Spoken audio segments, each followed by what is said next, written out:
guys, I'm Alyzza Dee and welcome to a little bit of everything.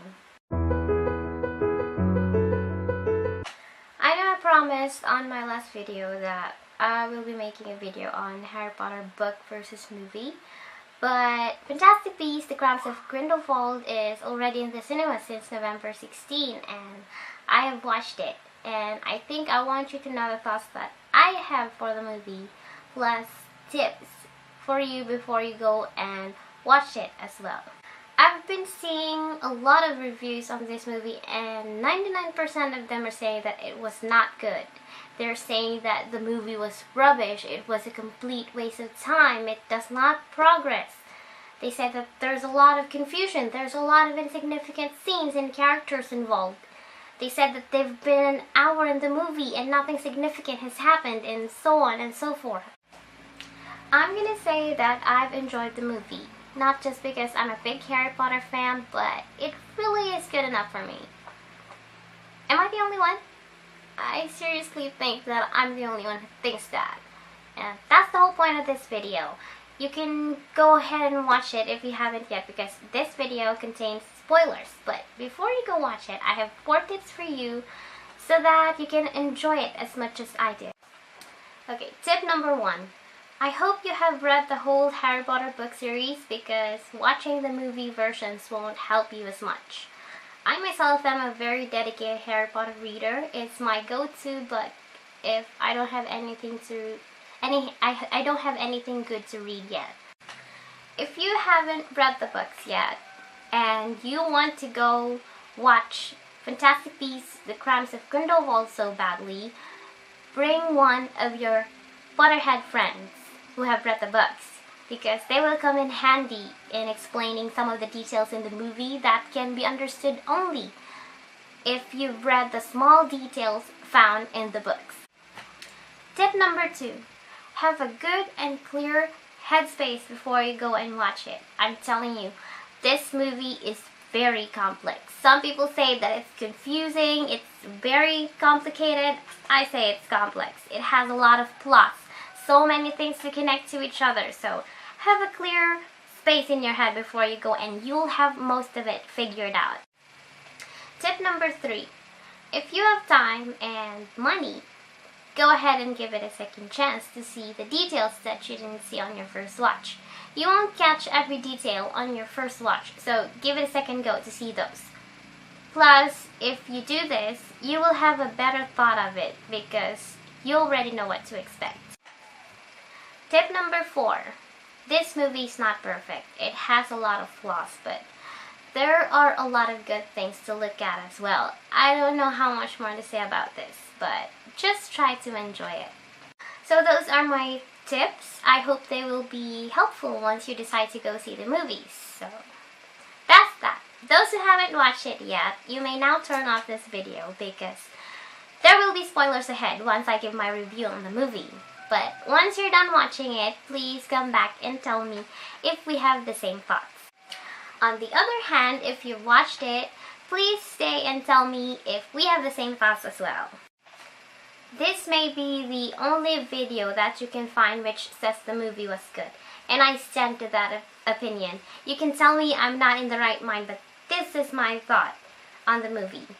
I am not a critic, at least not as good as the others who have made their reviews on this movie, but I will try my best to tell you why I loved it. Okay, so the plot of this movie is that Gellert Grindelwald, we've seen him on Fantastic Beasts and Where to Find Them being captured, but on this movie he escaped from imprisonment and he started gathering followers for his crusade to lift the wizarding world above muggles. The wizards who are against this goes to Albus Dumbledore, his testmate before, to ask for his help because they know that he is the only one capable of stopping Grindelwald. However, Dumbledore needs help from our beloved Newt Scamander, being the reason for his capture before, so the movie revolves around this thought. People say that this movie was rubbish and a complete waste of time. Some say that they've slept through the movie. Some say that they've been an hour in the movie and nothing significant has happened. If you've been an hour in the movie and you say nothing significant has happened, I don't know.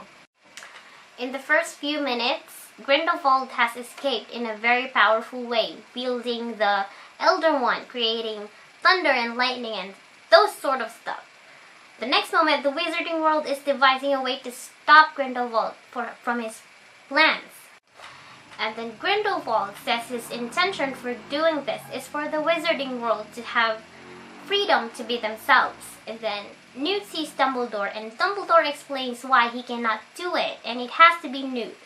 And then we see some of the Fantastic Beasts, and they are so cute. All of those things happen in the first 25 minutes. We can say that it was fast-paced, but we cannot say that nothing significant has happened in the first hour.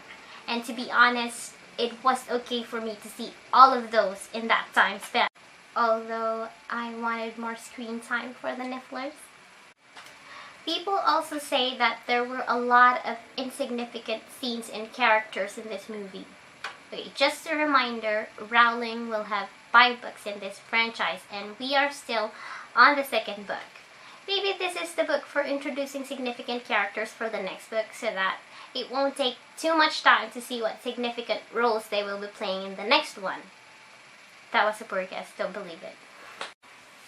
But it's possible. Maybe some of the unclear scenes that we've seen on this movie will later on be explained on the next installment.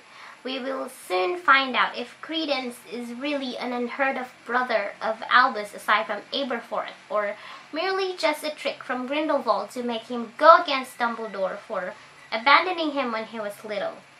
I'm sure we will find it out on the next movies. Some also say that there were a lot of mistakes and flaws in this movie, and I've seen those too. I'm not gonna argue with that. Like, what, the timeline? Professor McGonagall was already at Hogwarts, or Credence being their brother, because it won't add up if their mother Kendra was already dead before Credence was born. But more importantly, as I've said a while ago, there are a lot of things that can be enjoyed in this movie, like the presence of Jude Law, Johnny Depp, Eddie Redmayne, or the Fantastic Beasts themselves is already enough.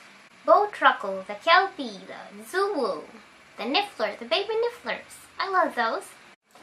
The movie even brought us back home to Hogwarts School of Witchcraft and Wizardry. It gave me the nostalgia and I loved it.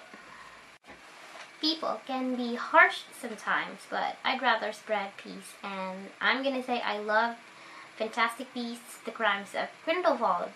I'm being honest in this, and that's all I have to say. I loved it.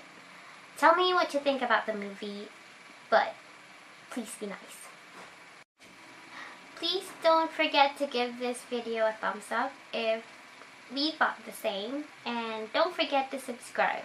I'll see you soon.